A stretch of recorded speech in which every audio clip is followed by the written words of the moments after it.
যখন আন্দোলন হচ্ছে তখন আমরা দেখেছি যে বিশেষ করে পুলিশ আমাদের মধ্যে দীর্ঘ একটা ভুল বোঝাবুঝি রয়েছে এবং আমাদের মধ্যে একটা মিসআন্ডারস্ট্যান্ডিং রয়েছে। সে কারণে এই কথাগুলো একটু সংক্ষেপে বলার চেষ্টা করি। আমাদের মধ্যে দীর্ঘ একটা ভুল বোঝাবুঝি রয়েছে এবং আমাদের মধ্যে একটা মিসআন্ডারস্ট্যান্ডিং রয়েছে।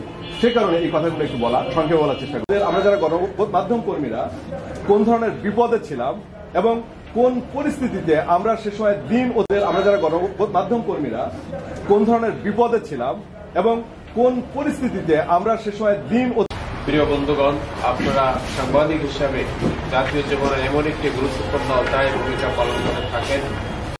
আমাদের অনুস আল মামুন এবং সাতক্ষীরা জেলা শাখার সম্মানিত সভাপতি উপস্থিত আছেন আমাদের জেলা পঞ্চায়েত জেলা কমিটির অন্যতম সদস্য অধ্যাপক আব্দুল গফফার,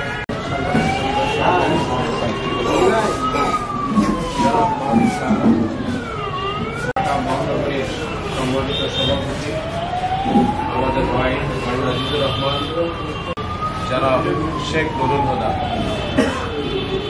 আমার লাইনে আপনার কথা শুনছিলেন।